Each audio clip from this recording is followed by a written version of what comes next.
नमस्कार दोस्तों, मैं रोहित स्वागत करता हूं आपके अपने अल्फाटेक एजुकेशन पॉइंट में। और आज मैं लेकर आया हूं प्रैक्टिस सेट की दूसरी वीडियो, जिसमें आज केवल हम 7 क्वेश्चन देखेंगे और ये वीडियो मात्र 10 मिनट की होगी। क्वेश्चन तो 7 ही हैं, लेकिन इसमें कम से कम 10 से 20 क्वेश्चंस को हम लोग पढ़ेंगे और बल्कि याद भी करेंगे। तो फिगर के माध्यम से पूरे क्वेश्चंस को आज मैं लाया हूँ आपके सामने। एक बार देखिए कि फिगर के माध्यम से कैसे क्वेश्चनों को लाया गया है। बहुत सारे क्वेश्चन यहाँ पे वीडियो भी है और बहुत सारे क्वेश्चन मैंने लाए हैं। तो बिना देर किए क्वेश्चन को शुरू करते हैं अपने। और हमारा पहला क्वेश्चन क्या है? क्वेश्चन कह रहा है कि एक ग्रह अपनी कक्षा में सूर्य से अधिकतम दूरी पर क्या कहा जाता है। तो देखो बाबू, इसको समझते कैसे हैं। मान लीजिए ये आपका सूर्य है और आपकी पृथ्वी अधिकतम दूरी पर है। ये अधिकतम दूरी पर मान लीजिए आपकी पृथ्वी है, तो इसको हम क्या कहेंगे? इसको हम कहेंगे अपसौर। क्या कहेंगे? अपसौर कहेंगे। और जब ये न्यूनतम दूरी पे होगी, मान लीजिए न्यूनतम दूरी पे है, तो इसको क्या कहेंगे? उपसौर कहेंगे। क्या कहेंगे? उपसौर कहेंगे। याद रखिए, जब सबसे ज्यादा दूरी तो अपसौर, कम दूरी उपसौर। ठीक। आगे पूछता है कि अपसौर की घटना कब होती है? अपसौर की घटना कब होती है, उपसौर की घटना कब होती है? तो जो उपसौर की घटना होती है वो होती है 3 जनवरी को। कब होती है? 3 जनवरी को होती है। और अपसौर कब होता है? 4 जुलाई को होता है। ठीक, याद रखिएगा, कब होता है? 4 जुलाई को होता है। तो आपका सही आंसर क्या होगा इसमें कि सबसे अधिक दूरी, तो सबसे अधिक दूरी कौन सा सही आंसर हो जाएगा? अपसौर। पहला ऑप्शन भी आपको क्लियर हो गया होगा। अब अपोजी और पेरिजी को देख लेते हैं क्या है। इसका अर्थ है कि जब चंद्रमा पृथ्वी से, मान लीजिए पृथ्वी है और ये चंद्रमा है, ये है वैसे मार्स फिगर में, इसको मान लीजिए जब चंद्रमा पृथ्वी से सबसे अधिक दूरी पर होगा तो उसको हम लोग कहते हैं अपोजी। क्या कहते हैं? अपोजी। और जब सबसे कम दूरी पर होगा तो हम लोग उसको क्या कहेंगे? पेरिजी। क्या कहेंगे? पेरिजी। ठीक है। तो ये चारों ऑप्शन आपको क्लियर होंगे, जहां तक मैं समझ रहा हूं कि ये चारों ऑप्शन आपको क्लियर हो गए होंगे। पहला क्या है? उपसौर, सबसे कम दूरी सूर्य के साथ, सबसे ज्यादा दूरी पृथ्वी की, सबसे ज्यादा दूरी चंद्रमा के साथ, पृथ्वी की सबसे कम दूरी चंद्रमा के साथ। ठीक है, ये चारों ऑप्शन आपको क्लियर हो चुके होंगे। चलिए अगले क्वेश्चन की तरफ बढ़ते हैं। हालांकि क्वेश्चंस को मैं फिगर के माध्यम से लाया हूं, लेकिन आपको नोट बनाने के लिए क्वेश्चंस को नोट करने पड़ेंगे, और ना हो तो स्क्रीनशॉट ले लीजिए, बाद में अपने आप करते रहिएगा। चलिए आगे चलते हैं अगले क्वेश्चन में। अब क्वेश्चन कह रहा है हमारा कि सूर्य का संगठन में सहायक गैस है, मतलब सूर्य जो बना हुआ है मुख्यतः किन 2 गैसों से बना है? तो बाबू इसका सही आंसर आपके सामने ऑप्शन नंबर डी है। ऑप्शन नंबर डी, हाइड्रोजन एवं हीलियम। हाइड्रोजन अर्थात H, हीलियम अर्थात He, इनका जो संयोजन से बनती है, तो ये क्या बनता है? क्या हाइड्रोजन टूटता है 2 चीजों में, मतलब अपने आप को तोड़ के क्या बनाता है? हीलियम बनाता है। और इस क्रिया को कहा जाता है नाभिकीय संलयन। क्या कहते हैं? नाभिकीय संलयन। नाभिकीय संलयन का नाम देते हैं हम इसको। ठीक, इस प्रोसेस द्वारा सूर्य में ऊर्जा बनी रहती है, उष्मा मिलता रहता है। अच्छा, इसको हम थोड़ा सा फिगर के माध्यम से नहीं, इमेज के माध्यम से नहीं, सॉरी वीडियो के माध्यम से इसको देखेंगे तो आपको पहले इस क्वेश्चन से क्या क्या मिला, क्या नोट करना है।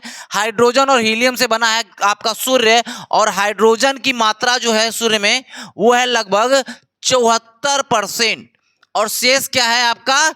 हीलियम है। तो हाइड्रोजन की मात्रा अगर पूछे प्रतिशत में तो 74% है, और शेष क्या है आपका? हीलियम है। किससे किससे बना है? हाइड्रोजन और हीलियम से बना है। हाइड्रोजन जब टूटता है और हीलियम में कन्वर्ट होता है तो इसको नाभिकीय संलयन कहा जाता है। ठीक है, इतनी बातें इस क्वेश्चन से याद रखिएगा। अब चलते हैं, आपको लेकर चलते हैं एक सैटेलाइट इमेज, सैटेलाइट वीडियो मैंने लिया है जो आपको दिखाएंगे कि सूर्य एकदम पास से कैसा दिखता है। ठीक है, चलिए चलते हैं अपने अगले इमेज की तरफ। हाँ, ये वीडियो थोड़ा ध्यान से देखिएगा। मैं बस आपको दिखाना चाहता हूं कि सूर्य को पास से देखने में सूर्य में से फ्लेम कैसे निकलती है, सूर्य की ऊर्जा कैसी होती है। वीडियो देखिए थोड़ा सा।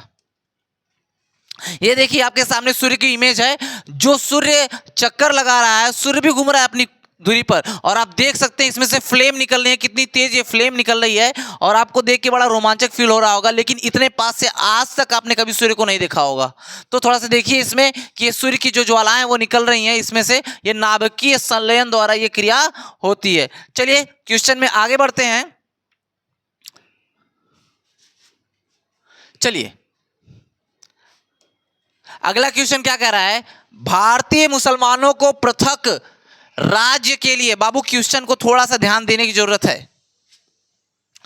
पाकिस्तान शब्द का प्रयोग सबसे पहले किसने किया? दो बातें यहां से सीखनी है आपको, दो बातें। जब आपसे पूछे पाकिस्तान देश की मांग किसने की, तो आपको याद रखना है इसमें सही आंसर जिन्ना जी होंगे, ठीक। लेकिन जब आपसे पूछे पाकिस्तान शब्द की मांग किसने की, तो क्या याद रखना है? चौधरी रहमत अली। बिल्कुल भी कंफ्यूज नहीं होना है। जब बच्चों के सामने ये क्वेश्चन आता है तो उनके दिमाग में ये सेट है, पहले से प्रिडिक्ट है कि हमको क्या आंसर देना है। हमको आंसर देना है मोहम्मद अली जिन्ना, और मोहम्मद अली जिन्ना गलत हो जाएगा। और मैंने जानबूझ के आपको ये इमेज डाली है कि आप भी देख के इसको कंफ्यूज होकर गलत आंसर मारें, ताकि फिर मेरे सही आंसर का प्रभाव आपके दिमाग में पड़ेगा। क्योंकि आप अगर गलत देंगे तो सही का, तो जब बीमारी होगी तभी तो दवा काम करेगी। तो पहले मैंने आपको गलत पढ़ाया, इसलिए बताया कि आप इमेज देख के कंफ्यूज होइए, गलत आंसर दीजिए। लेकिन सही आंसर क्या है? चौधरी रहमत अली, जिसकी वजह से आपको याद रहेगा और परीक्षा में गलती नहीं करेंगे आप, ठीक है। तो इसका सही आंसर क्या है? चौधरी रहमत अली। इन्होंने पाकिस्तान शब्द का प्रयोग किया, पाकिस्तान शब्द नाम दिया उस देश को, ठीक। और पाकिस्तान देश की मांग किसने की? मोहम्मद अली जिन्ना। चलिए आगे चला जाए। अच्छा, ये करंट अफेयर का क्वेश्चन है। ये करंट अफेयर क्वेश्चन हर बार एग्जाम में पूछा जाता है। कैसे पूछता है? इस वर्ष गणतंत्र दिवस समारोह पर हमारे प्रमुख मुख्य अतिथि कौन थे? बाबू अब देखो, आपको फिगर देख के तो समझ में आ ही गया होगा कि इमैनुअल मैक्रोन थे। थोड़ा सा इमैनुअल मैक्रोन एवं फ्रांस के बारे में थोड़ी सी बात करेंगे, क्योंकि ये इमैनुअल मैक्रोन जो है फ्रांस के वर्तमान में राष्ट्रपति हैं। क्या है ये? फ्रांस के वर्तमान में राष्ट्रपति हैं। और फ्रांस की दो बातें और देखते हैं। फ्रांस हेनले पासपोर्ट इंडेक्स में, हेनले पासपोर्ट इंडेक्स में बाबू शीर्ष स्थान पर रहने वाला देश है, ठीक। शीर्ष स्थान मतलब नंबर 1 पर। और अगर यही बात करें भारत की, तो भारत इस रैंकिंग में किस नंबर पे है? तो 50वीं नंबर पे है, ठीक है। और यहां पर एक मृत्यु सहायक विधेयक पास हुआ है।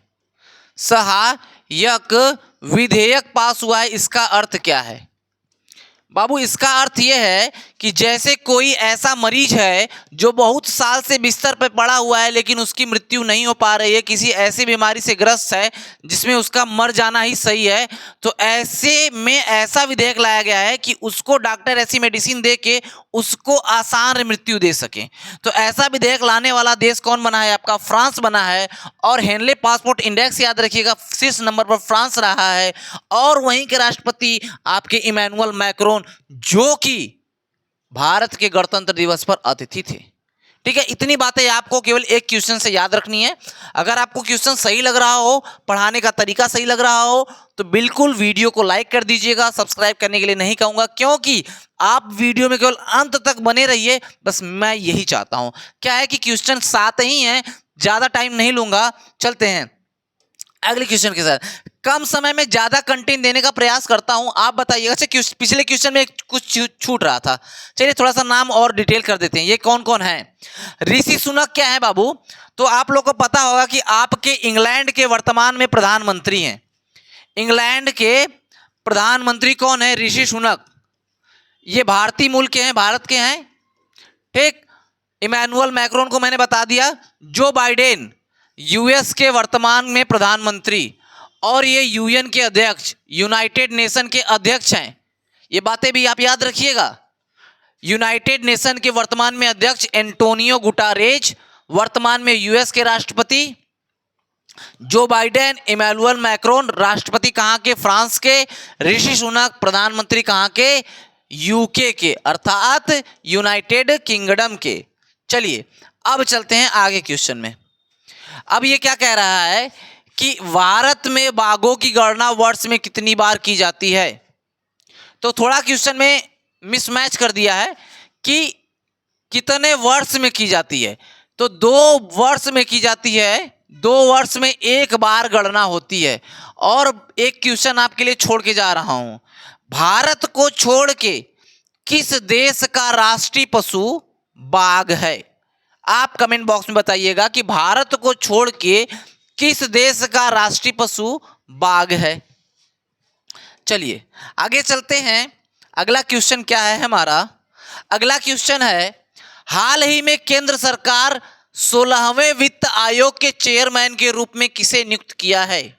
बहुत इंपॉर्टेंट क्वेश्चन इसे कह सकते हैं। क्यों कह सकते हैं कि वित्त आयोग से हमेशा क्वेश्चन एग्जाम में बनता है।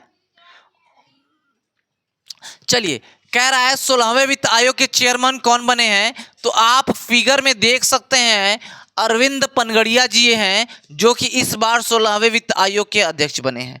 तो अगर बात करें थोड़ी सी कि 15वें वित्त आयोग कौन थे आपके, तो 15वें वित्त आयोग थे एन.के. सिंह, जिनकी जगह पर 16वें वित्त आयोग कौन बने हैं, आपके अरविंद पनगड़िया। और अगर बात करें तो वित्त आयोग का संबंध किस अनुच्छेद में है, तो अनुच्छेद संख्या 280 में है। ठीक है, चलिए आज के क्वेश्चन की सीरीज में केवल इतना ही है, क्योंकि मैंने आपसे बताया था केवल 7 क्वेश्चन है आज की सीरीज में। तो ये आज की वीडियो केवल इतनी ही। अगर आपको वीडियो पसंद आई हो तो चैनल को सब्सक्राइब कर दीजिएगा आप, ठीक है। और अगली सीरीज जो हमारी आने वाली है, WPL पे बनने वाली जितने भी क्वेश्चन है सबकी एक जगह सीरीज लाऊंगा। धन्यवाद।